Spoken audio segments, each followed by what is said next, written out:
to Marina's kitchen. Today I'm going to make some, this is the weather for a lovely hot soup, and you can't go past these beautiful.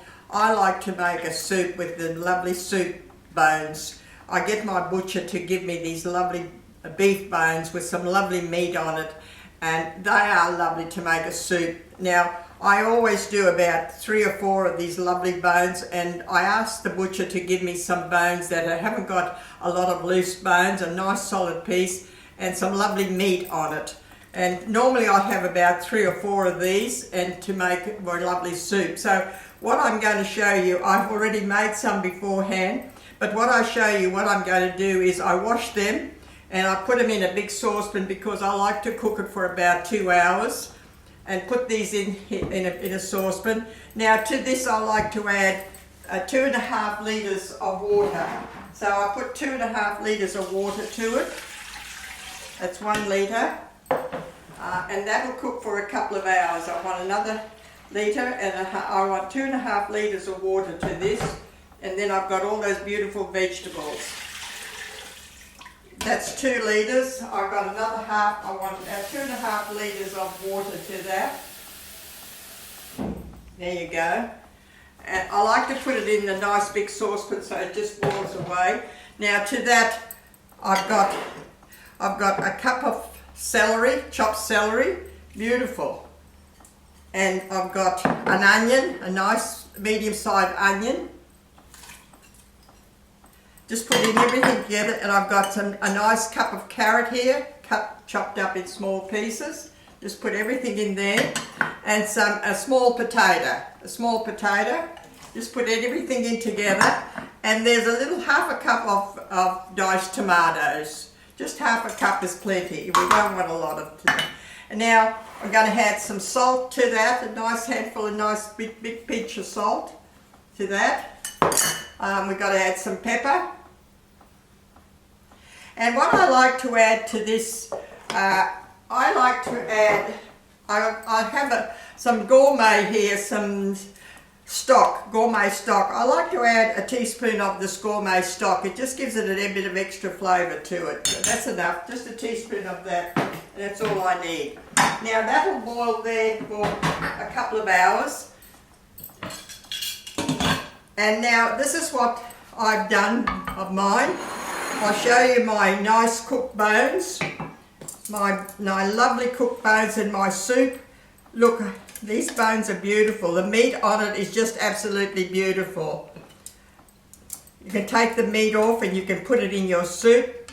That lovely meat that's cooked on it, lovely. Make sure that you have no little bones on your soup, because that's why I take all those little bones off it, so I don't like to have bones in the... Just have a look. That meat is absolutely beautiful through it. That meat just comes off the bone. After it's been cooked about a couple of hours, that meat just comes off the bone. It's just absolute. And what you've got left here is just this beautiful soup with this beautiful vegetables through it. All those lovely vegetables through it. Now, what I like doing, I don't like putting my pasta like a risotto. I got some nice soup mix here, and I've only cooked about 3/4 of a cup of it. I like to cook it separate because otherwise it won't absorb a lot of my soup. So what I do is I cook that. Now you can either have that as a broth if you want it. You can have it as a broth, just like that, with some vegetable and some lovely crusty bread. You could either have it like that with the lovely, you've got all your beautiful vegetables and some nice crusty bread, or you could either add some pasta to it. I've boiled my risotto, risotto soup mix. I've boiled it, and now I'm just going to add that to my soup. You can add as much as you want. There's enough here for about 4 people. And just add it to your soup, and you've got some beautiful pasta with that lovely vegetables through it. How beautiful and how quick is that? Once you've had that soup cooked for 2 hours, then you've got this beautiful meat on this lovely bone, which is lovely and sweet. Now what you do is you can just pour that. You've got cook it separate. I don't cook it in the soup because it absorbs too much of the soup. I cook it separate, and you can add your pasta as you want it. You can have it like that with that lovely vegetables. You've got those beautiful vegetables through it. And you can have it with some lovely crusty bread, or else you can put your pasta through it and have it like that, with that lovely pasta through it and that beautiful vegetables. And look, you can have it, you can make more of it, and then you can heat it up.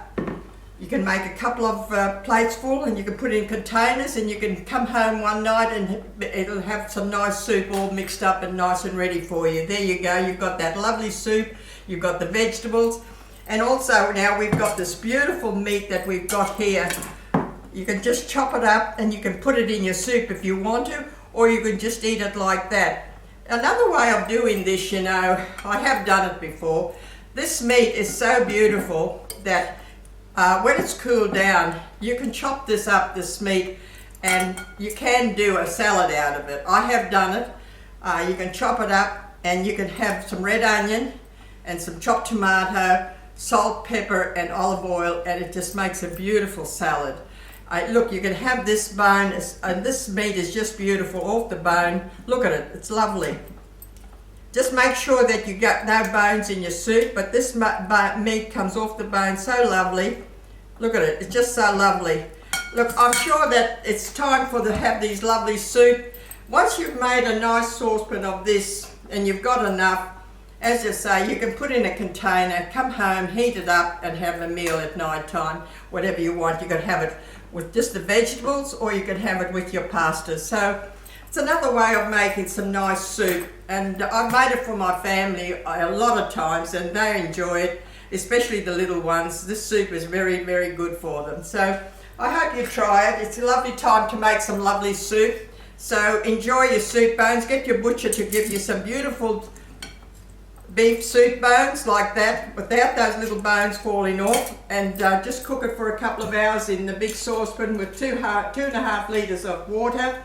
All those beautiful vegetables, and you can use it up anytime you want to. You can use it in it like with the vegetables, or you can have it with the pasta. So I hope you'll enjoy it and try it. Thank you for watching. Bye.